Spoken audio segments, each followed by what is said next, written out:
Hey everybody, Jason Kruger 23 here. Once again, I've lied to you. In one of my last videos, I know I said I was going to try and put up a video maybe once a week or something like that, but after a week had gone by since I put up the videos, and I had gotten maybe 2 or 3 DVDs, and I didn't think that was good enough, so I waited, and I think now, looking at it more clearly, I think maybe once a month is going to be a good thing for you guys, so I'll probably post videos once a month. And I actually have videos that I filmed. I got my whole horror collection video, which I actually have a lot more added now since I'm doing this huge update, but I got a horror collection video. You guys can see all my scary movies and stuff. I'll be putting that up in a little bit, but right now I'm just going to give you guys a big update.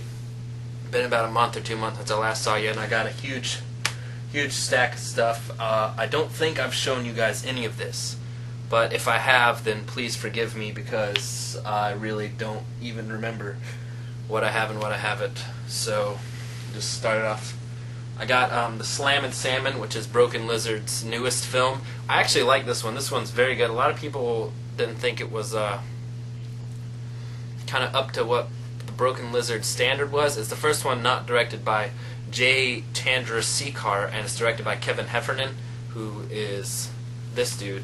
But I actually thought it was really good. I got it at my girlfriend works at an Ingles in Georgia, and they have always really good movie deals. I got it for $5, I think. So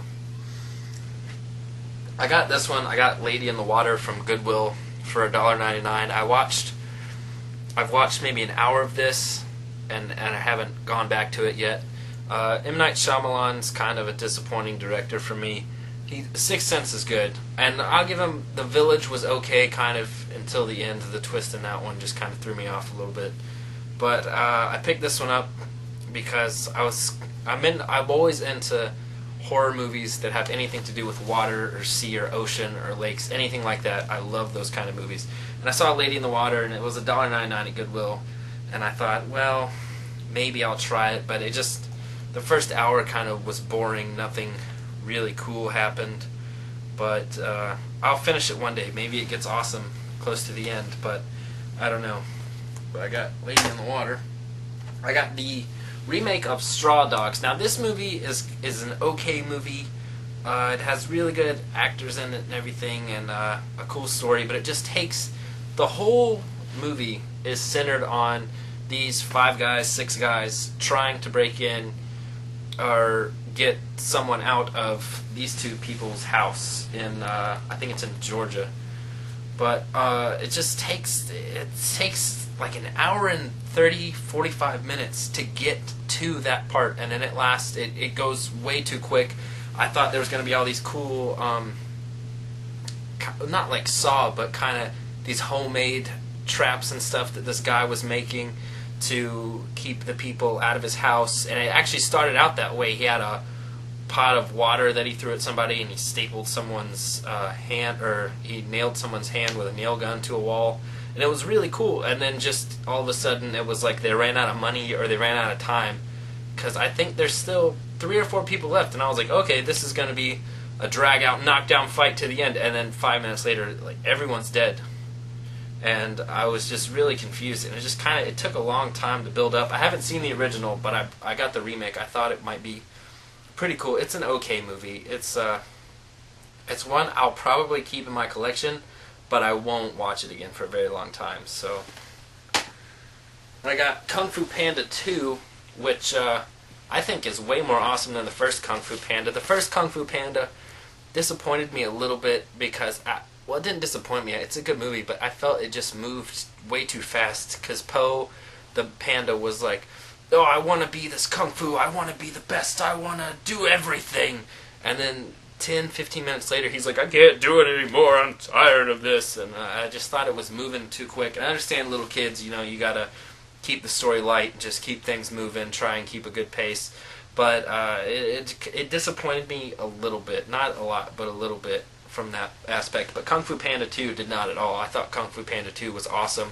And Gary Oldman voices the villain in this one, which is oh god, what is it? I'm completely blanking on this name right now. It's a bird, and it's got peacock. Peacock. I think it's peacock. Yeah, peacock. But Kung Fu Panda 2 is very good, way better than Kung Fu Panda 1, I thought. I got this one. My girlfriend actually bought me this one, Some Guy Who Kills People. I haven't got around to watching it yet, but I saw the trailer for it and it looked really awesome, kind of a cool horror comedy type thing, and I really just liked the title. Just, yeah, this movie's about some guy who kills people. But I thought that was really cool, kind of a That 70s Show type title for a movie. Haven't watched it yet, but I have high hopes. Hopefully it doesn't let me down. I got the fourth Underworld Awakening. I'm kind of a fan of the Underworld series. I have them all, but they're not my favorite series around. The third one, Rise of the Lycans, is actually my favorite, and so going into Awakening, Kate Beckinsale was back, and I thought this one was going to be so cool. It's kind of the worst Underworld yet. That's what I thought. It was kind of like Straw Dogs. It took too long to actually get into the main part of the movie, what they needed to do, and it was just, there's people, they try to introduce a bunch of new characters because it's basically just Kate Beckinsale in this movie, and then everyone else. In other movies they have maybe one or two returning characters with Kate Beckinsale or somebody else, but this one is just Kate Beckinsale and everyone else is new. And it's an okay movie. I'm gonna keep it because I have to have complete collections of things. That's one of the things I freak out about for DVDs. It was an okay. If you're a fan of the Underworlds, watch it, see what you think. But I didn't. I thought it was not the best Underworld around. This one I got the Uninvited. I saw, I think, 10 to 15 minutes of this movie 2 or 3 years ago, and I saw actually the ending for it, so it kind of ruined the ending. There's a twist at the ending. It kind of ruined that for me. But I wanted to see how things led up to it and stuff. I'm a sucker for horror movies. This one's really good. Got a lot of good actors and stuff I like in it. Like Emily Browning from Series of Unfortunate Events, Sucker Punch, Ariel Kebbel, who is in American Pie Presents Bandcamp, and I'm obsessed with the American Pie movies. It's got Elizabeth Banks, who from Zack and Miri, or just recently Hunger Games. But it's a good movie. It's kind of a cool chiller type horror movie. Not really a horror movie, but it's kind of a cool mystery thriller type thing. This one I got at Goodwill. It's Spawn: The Ultimate Collection, where you get the animated show from HBO, and you get Spawn, Spawn 2, and does it have Spawn 3? Yeah, Spawn 3, and an exclusive DVD ROM disc with interview from Todd McFarlane and featurettes and stuff. It's a really cool collection, really cool looking stuff. Comes out this way. I haven't really, I've seen Spawn when I was a kid and stuff, and I haven't really always been that into Spawn, but I saw this and I think it was maybe $4 or something like that, and one of the guys I'm subscribed to on YouTube, Swap Meat Searcher, he is actually a big fan of Spawn, or at least from his videos he's looking for the Blu-ray of Spawn, and he found a VHS of the first animated series of this one, so that was pretty cool to see that and then see his videos. This one I got Birds of Prey. I saw this at a Goodwill too. This is a complete series. I wasn't that interested in it until I saw this tagline, Batman's little girl is all grown up. I had seen this DVD around, but I didn't really know what it was. And it's a thing after Batman is gone, and these three girls have to take up Batman's place, which is Huntress, Oracle, and I don't know the other one. Dinah. She's not a superhero. She's just a chick. I think she has like telekinesis, like mind reading, something like that. But I've watched the first episode of this, and it's okay. The intro kind of threw me off a little bit because just the costumes they put on Batman and Batgirl and the Joker and everything to get you introduced to Gotham in the series, it threw me way off. The costumes look like they were bought at a Party City 10 minutes before the show started filming. Haven't watched any more than just kind of that first episode, so it could be awesome. I got it because I was kind of in a Dark Knight Rises rush, but I need to finish watching it. I've heard it's very good, so I'm going to finish watching it eventually, but just showing you guys now what I got. I got this, the whole 10 yards, and I got this sticker, I hate these people, at this place, they always have really good DVDs, but then the stickers are always right over something's face. And if you can see right there, I always try and peel them off real nice, but they always end up leaving the under part of the sticker doesn't tear with it, so I just put it back. I hate leaving stickers on DVDs and stuff like that. But this movie, I actually have the whole 9 yards in here to show you guys too. But I got the whole 9 yards a couple weeks ago, and I rewatched that because I was into a big Friends thing, and so anything with Friends, and this had Matthew Perry, who plays Chandler, and I remember it. It was a lot funnier than I remembered it being, and then so I kept looking for the whole 10 yards, trying to find that, maybe just on VHS or something. I just really wanted to watch that after watching whole 9 yards and liking it so much, and then I found that on DVD. It's not as good as whole 9 yards, but it's okay. Here's another Broken Lizards Puddle Cruiser. I went through kind of a little Broken Lizards thing.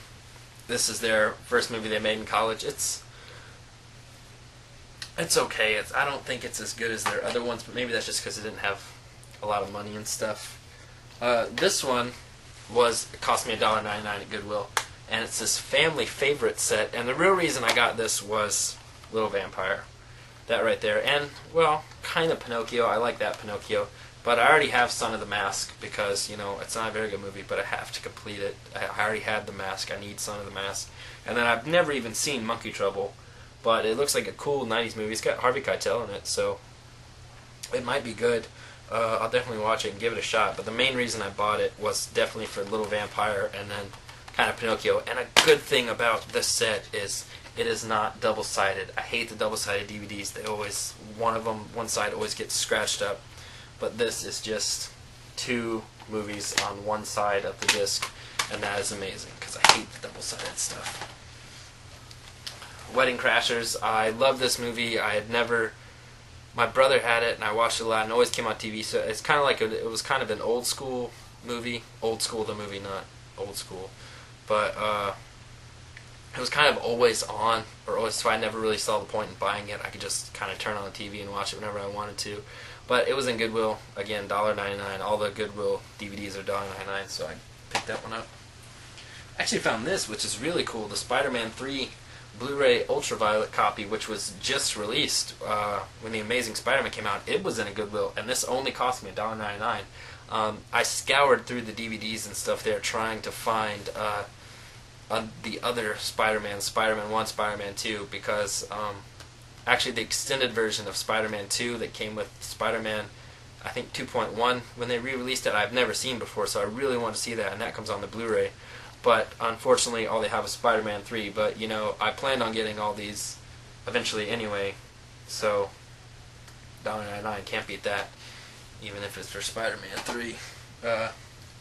Like Mike, just a childhood movie that I liked. I don't even know where I bought this. Where did I buy this? I bought it at Albemarle Marketplace, and I think it cost me $3. Got the first Die Hard. I'm really looking forward to the new Die Hard coming out, Good Day to Die Hard. And I've been trying to rewatch all the old Die Hards, and I'd never had the first one on DVD. The first 2 I'd never had on DVD. I had the 3rd and the 4th, but never the first 2. And so I got that one. Pretty sweet. I found these. I have not seen these before, but they're by Roger Corman, and that guy makes some crappy good movies. So, at just the titles of these and the way that they look, I was just so excited to find them. I got Carnosaur and Carnosaur 2. I've always been interested kind of in dinosaur stuff ever since Jurassic Park, so these would be cool to watch just kind of for the dinosaur stuff, but then also it's by Roger Corman, and he is kind of the best at bad movies, so that was awesome. Really cool find on those. They're pretty rare. I looked up, and they're pretty rare. Can't really find them in places like stores anymore or anything like that. You kind of have to order them offline, so that was cool. I got this Monster House. I watched this movie when I was a kid, and I remember really liking it, but I just never got around to buying it, and then I saw it again in a Goodwill. And it was full screen. It's a full screen edition, which I really don't like about it. But I just really wanted to watch this movie again. And it turns out I like it just as much as I did when I was a kid. And actually, I'm really excited for one that kind of reminds me of this called Paranorman coming out soon. That one's going to be awesome. I can't wait for that. But Monster House is a very good movie. I love that movie.